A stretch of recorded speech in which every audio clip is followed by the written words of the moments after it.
This is how it's all started. Today, about 10 million people are gainfully employed because we know how to program computers, which leaves the other 8 billion behind. That's not true in the future. We all can program computers. Does that make sense? That was about 3 months ago. And then, just earlier this week, we got a record of a semi-secret talk given by Eric Schmidt. And for those of us who are lucky enough not to remember this name, Eric Schmidt is a former Google CEO. So the talk that he gave was to Stanford University computer science class. And one of the students has recorded it. Personally, when I heard what you're about to hear, my jaw dropped. Because since the big tech layoffs started last year, we here at the Scripted channel, we were trying to figure out what exactly that meant, what is going on. And now, in just 58 seconds, former Google CEO has explained it all. We don't need to guess anymore.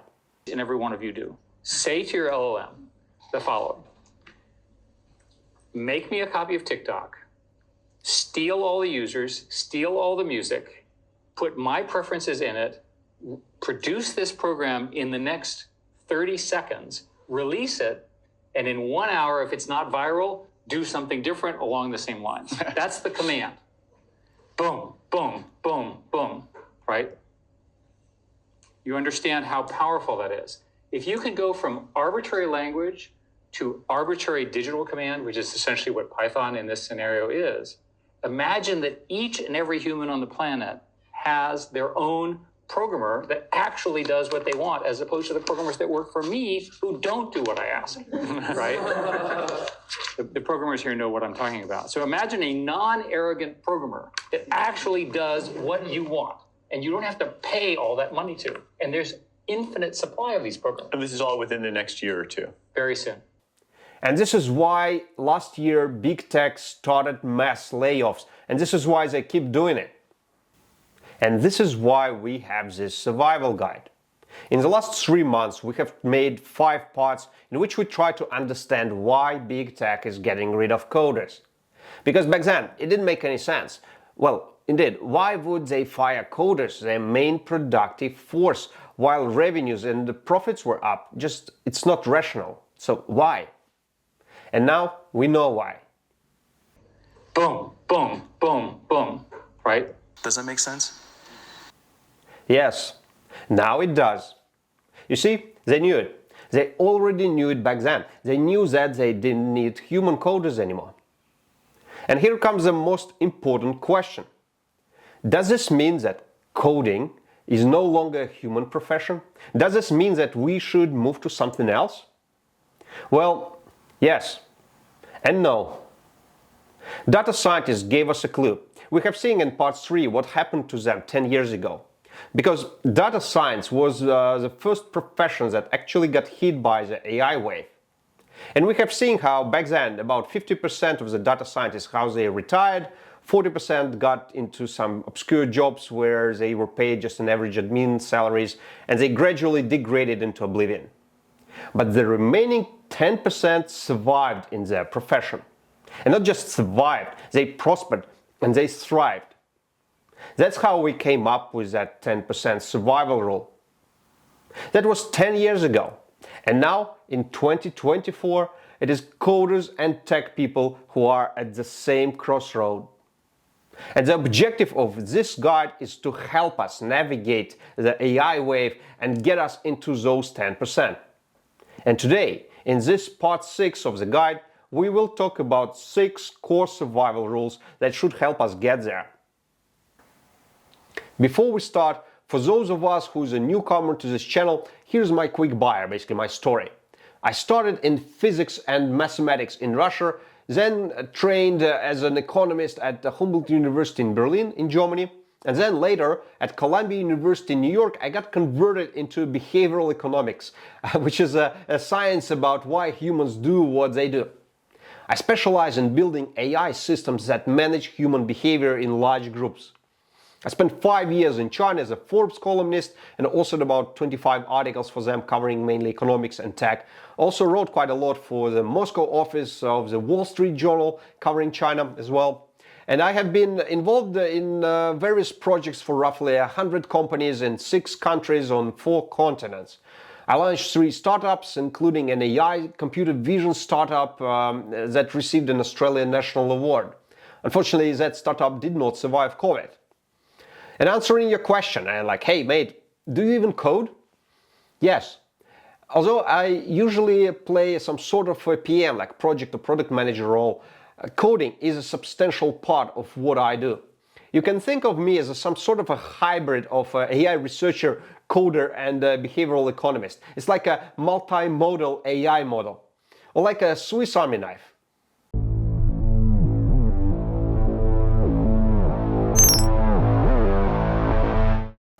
In parts 1 and 2, we saw how intelligence has changed the balance between labor and capital.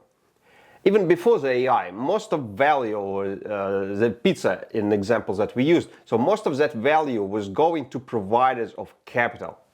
An emergence of intelligence as a third productive force is going to make this misbalance even worse. It will make the share of labor providers even smaller. And let's not forget that labor providers, that's us.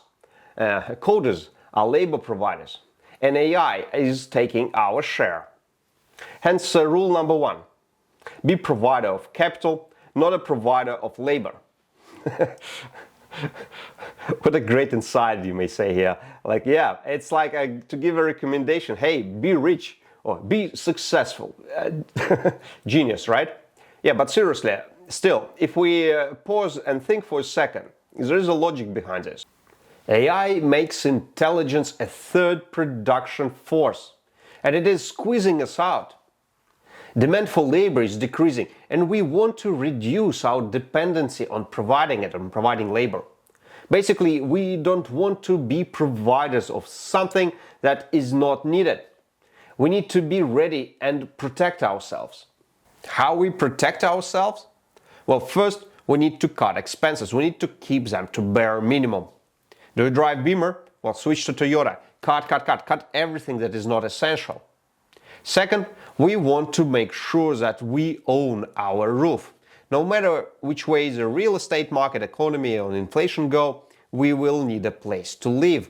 And the most pattern, the more simple that property, that house is, the better. We don't want to overextend ourselves. So it is better to have a simpler property and also a smaller mortgage attached to it. Because, for example, in the Great Depression, luxury real estate was hit the most. In New York, for example, it went down like 60% and stayed there for a decade. And at the same time, in case of hyperinflation, when the interest rate will grow, the mortgage payments will double, triple, quadruple. They will grow faster than the salary grows for those of us who still have work. Again, these scenarios of Great Depression and hyperinflation, they are just scenarios, but they're possible, very much possible. And we need to be ready for them. We need to make sure that they do not take us off guard. And the role model for us in this environment today, the role model for us should be Stoics. These guys we should learn from. Stoics. So it's temperance and moderation. These are like first necessary steps, the minimal requirements on our transition from providers of labor to providers of capital. They will help us, but they alone, they're not going to be enough, they're not going to be sufficient. We will also need to stay close to the edge. The edge. It is not easy to explain what the edge is. Some of us can say that the edge is where the most advanced technologies are, the edge of the technological progress, and probably they will be right. But it is not just about technology, no. Using a surfer analogy, we can think of the edge as if it is the edge of the wave. If you are on top of it and it pushes you forward with that tremendous power, with that roaring sound behind. I think most of us have experienced this incredible feeling, not on a surfing, but actually just feeling the wave. It's like the whole universe is helping you, and it feels like everything is happening on its own with no effort from you. Just like super smooth. You just enjoy the ride. Sometimes they call this state of the flow. I think it was Csikszentmihalyi who invented this term, who figured it out at first. Here I will share my personal example, my personal experience with the edge. This is probably the easiest way to explain it. So it is not just about technology, but you will see what I mean. When I was studying at Columbia University, I somehow already knew that I need to go to China. Back then, 15 years ago, this was an uncharted territory, the happening place, the frontier, the edge. Nobody understood me. My classmates, they thought I lost my mind. They were just openly joking about me. Just to give you an idea how unconventional that was, in the entire Columbia University, which is like an enormous, a huge thing with almost like 40,000 students. So guess how many Chinese classes that university had? Only one. And guess how many students that class had? 3, including your humble servant. When after graduation I was boarding that flight to Shanghai, to China, I had the same feelings that Columbus must have had when he was leaving Europe. Yeah. and then a miracle happened. That happened in one of Starbucks on the streets of Shanghai. That's where I met Georgie. Hey, Georgie. Georgie was just a European-looking guy, and we started talking. And it turned out that Georgie had a friend. So we had a few coffees, and Georgie told me like, hey, I have a friend, and that friend works for Forbes. And they are currently looking for somebody who can write something about China. And it didn't really matter what, just anything, just something. They were even ready to publish an article about behavioral science, as long as it had some Chinese angle in it. And behavioral science, that's my main field. So this is how I wrote my first article. I ended up writing more than 50 articles for Forbes and the Wall Street Journal, the Moscow office of Wall Street Journal. That was the first time I got close to the edge. That was how I learned what the edge is. This is how I got into the flow. And that invisible power was pushing me forward. It was incredible feeling. And then, at one of the Forbes events, I heard Jack Ma, the founder of Alibaba. He was talking about something interesting. He was talking about AI. And this is how I became a behavioral economist focusing in AI. This was so obvious to me and so clear that this is the next edge. And basically I made this transition right there, on the spot, on that couch, while Jack Ma was still talking. And that invisible force, it was there again, it was pushing, the edge started to pushing me forward. So once you begin to feel it, you won't confuse it with anything else. I was thinking a lot about how the edge works and why it is so important to be close to it. And here's what I figured. In normal life, where everything is stable, the surface of business, it quickly gets covered with a thick layer of ice and everything gets frozen. And it is extremely difficult to break through that layer. Well, here's what I mean when I say ice. Normally, people form clans, they form coalitions, they form layers and layers of dependencies, cementing everything around them, defending themselves from new people and new ideas. This is normal. This happens all the time. Also, business coalitions, business groups of special interest form, and they also try to defend their territories and they try to maintain the status quo. So again, this is normal. They all try to keep the status quo. I personally have been involved in 2 bankruptcy cases of major companies. And I have seen myself how that layer of ice can suffocate everything beneath it. What happens when we get into this type of environment too far away from the edge? Well, we begin to stagnate. We no longer see what is happening right around the corner. And like those guys who got stuck in COBOL programming language and can no longer switch to anything else. just because they got too far away from the edge. And in this case, we begin to wonder, hey, why the things that I'm working on, why they are so meaningless? For example, have you ever been involved in a project or product where the work you've been working on, that product was not really needed? Nobody really cared about it. And that's, if your answer is yes, that's a feeling that you get when you get too far away from the edge. And the edge is very different. The edge is by definition a place where things happen for the first time. There is no ice there. No clans have been formed, no coalitions. Simply have not been enough time for ice to form. So there are just open-minded people and ideas floating out there, just bumping into each other. Opportunities pop up here and there, and it just happens all the time. It's almost like that Casimir effect, you know, that in physics, when particles appear in vacuum out of nowhere. And so the same way as opportunities, they appear out of nowhere.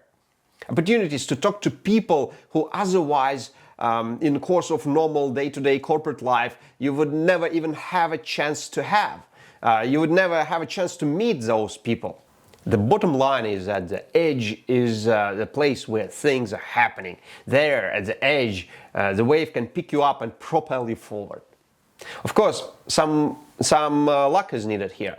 Well, lots of luck, actually. And this is where you can say, like, hey, there is so much risk in it, so much risk at the edge. It is such an unpredictable place. Risk. Well, 10 years ago, you probably would be right. And again, that was the moving to the edge. That was a very difficult decision. And everybody around, they would think that you're crazy. It's just like my classmates did when I went to China. Because, well, back then, if we wanted to play safety, yes, we wanted to stay in those traditional career paths. And we just wanted to climb that corporate ladder step by step out of that swamp. But things have changed since then. AI has turned it upside down. The entire knowledge-based economy, which we have been living in for the last, few centuries, the economy where people first were spending time in the uni learning the knowledge, and then spending the rest of their life until the retirement selling that knowledge. So that type of economy, it does not exist anymore. There is no safety in traditional career paths anymore. And the only place that can offer survival is the edge. It is no longer risky to be at the edge. No, now it is risky not to be at the edge. How do we get to the edge of the AI wave? Well, first, we should stop denying it. Second, we should switch our mind into the self-learning mode. The good thing is that AI and the AI wave, that's mainly do-it-yourself thing. No university can really teach you that. So that's why we need to turn the self-learning mode on. And then third, and probably the most important one, we need to explore. It's like an endless exploration. And that's what we try to do here on the Scripted channel.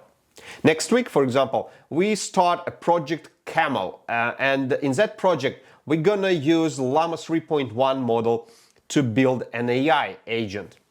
Llama 3.1, by the way, is a frontier open source model, and it's basically the edge. It was created by Meta, it made open source, and this is one of the very few edge models, frontier models.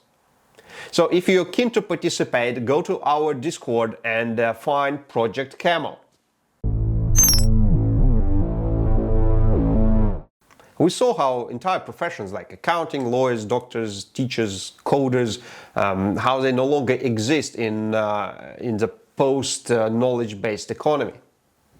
But if you think that disappearance of professions is bad, think about those whole industries that are about to disappear, the dead industries. For example, and it's probably the most obvious example, is banking, especially retail banking and consumer lending, sometimes insurance as well. So in most cases, the whole business model of this industry depends on knowing the customer. If you know the customer, you can offer best price while still being profitable. And if you don't know your customer, you'll be out of business very soon. And who knows the customer better than social media, now empowered with a transformer, with chatgpt, with a LLM model. That's what already had happened in China, where banking has already become a part of social media. And the Western banking is working the same path inevitably.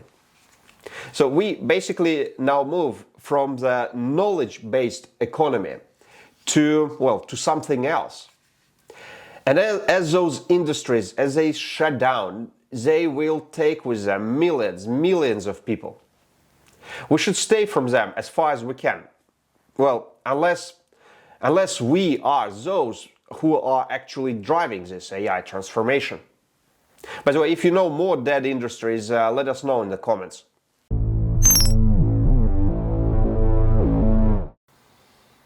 In the past, most IT-related industries were dominated by 3 to 5, sometimes 10 largest players. Usually it was because of economy of scale or standardization. AI changes this. What's the difference between frontier AI model, like a top-notch, state-of-art model, and all those second-grade, unimportant AI models that nobody really cares about? And there are like hundreds and hundreds of them out there. So it is not the size of the model, it is not the structure of the model, it is not the number of GPUs that you've used to train those models. That's all not critical anymore, it doesn't really matter anymore.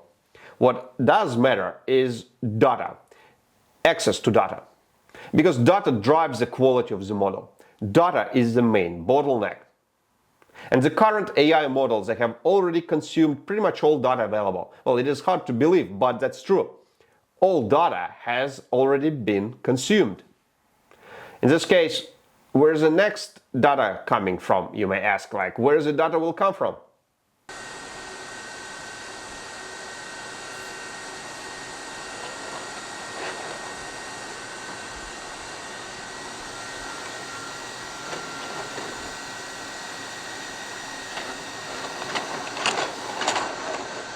Here, data harvesters, robots and electric vehicles, and all sorts of different devices. This is what we have covered in this video. We are entering the era of stealth learning. And all those devices, all those robots, they will semi-secretly doing what Capture has been doing for all this time, using us as unsuspecting AI training machines. This is how the data for frontier multimodals will be collected. But who has access to these technologies? Well, let's count. Google with its Waymo and the whole Google Brain and DeepMind machine, Tesla, Microsoft, Apple, well, maybe yes, maybe no, we will see. Very few large players, and none of them will have any business reasons to share this data. What this means is that this is not going to be a future friendly for smaller players or startups. They simply won't have data to train their models. Small guys will suffocate without data. Which is why we should try to, as coders, we should try to either become a part of really big fish or stick to big fish like these guys do. Consolidation is coming. The rule number 5 came from the world of VC or venture capital, but it totally works for us, for coders as well. So there are 2 types of products. The first type of products, they're like vitamins. They are nice to have, but if you skip 1 or 2 of them, what's the big deal? Nothing gonna die, so who cares? And there is a second type of products. They are more like medicine, which nobody really wants to miss. If you skip them, well, something terrible gonna happen. So it's vitamins and medicine. And the same is true for jobs. Look at your job from a side. Does the company really need you? What happens if you're not around? Does the business stop and everything kind of scrambles? In other words, are you vitamin or are you medicine? If you're medicine and without you everything like falls apart, well then good. But don't get relaxed. Look at your like at one level higher. Look at your company, for example. What will happen if your entire company is not around? Is it going to be the end of the world for somebody else? If not, that probably means that your company is a vitamin too. So follow this logical chain all the way up to the ultimate client, the person who's actually paying the money. And if there is at least one vitamin in that chain, that means that you are a vitamin too. And you're in trouble. We don't want to be vitamins. We want to be medicine.